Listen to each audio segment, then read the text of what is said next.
4-ാം അധ്യായത്തില് 17 തൊട്ട് 21 വചനത്തില് യേശു ആദ്യം വന്ന് വചനം എടുത്തത് യെശയ്യാ 61 1 തൊട്ട് 4 വരെയുള്ള വചനമാണ്. എന്റെ ആത്മാവ് എന്റെ മേലുണ്ട്.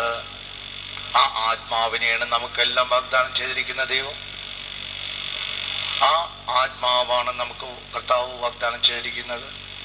ജോയൽ പ്രവാചകൻ 2 28 തൊട്ട് 32 വചനത്തില് അവസാന നാളുകളിൽ എല്ലാവരിലും എന്റെ ആത്മാവിനെ ഞാൻ വർഷിക്കും. യുവതികളിലും യുവാക്കളിലും വൃദ്ധന്മാരിലും വൃദ്ധകളിലും കുഞ്ഞുങ്ങളിലും എല്ലാം ആ വാഗ്ദാനമാണ്.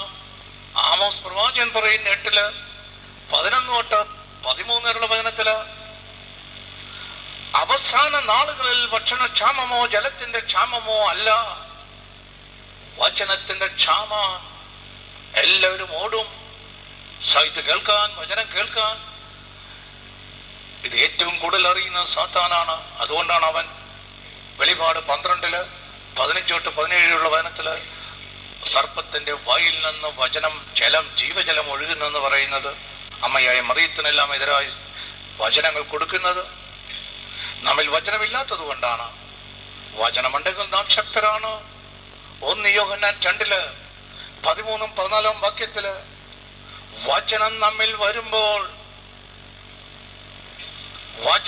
വരുമ്പോൾ നാം ശക്തരാകുന്നു. ഇതാണ് നടക്കുന്നത്. വചനം വരുമ്പോഴാണ് പരിശുദ്ധാരൂപി. വലിയ ദൃശ്യ പുണ്യാളത്തിൽ വചനം വന്നപ്പോഴാണ് ദൈവരാജ്യമെല്ലാം കാണിച്ചു കൊടുത്തത്. യോഹന്നാൻ 14:23 നിങ്ങൾ എന്റെ കൽപ്പനകൾ പാലിക്കുകയും എന്നെ സ്നേഹിക്കുകയും ചെയ്താൽ ഞാൻ നിങ്ങളെ സ്നേഹിക്കും. അപ്പോൾ ഞാനും എന്റെ പിതാവും വന്ന് നിങ്ങൾ വാസമുറപ്പിക്കും. ഈ വാസമുറപ്പിക്കലാണ് പരിശുദ്ധാരൂപിയുടെ ഇരിപ്പിടം.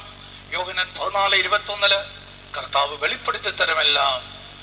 പരിശുദ്ധാരൂപി നമുക്കെല്ലാം വെളിപ്പെടുത്തി തരും. പാപബോധം തരുന്നതും പരിശുദ്ധാരൂപിയാണ്. യോഹന്നാൻ 16:8 എല്ലാം നമ്മളെ ഓർമ്മപ്പെടുത്തുന്നു. യോഹന്നാൻ 14:26 പരിശുദ്ധാരൂപി നമ്മളെല്ലാം ഓർമ്മപ്പെടുത്തുന്നു.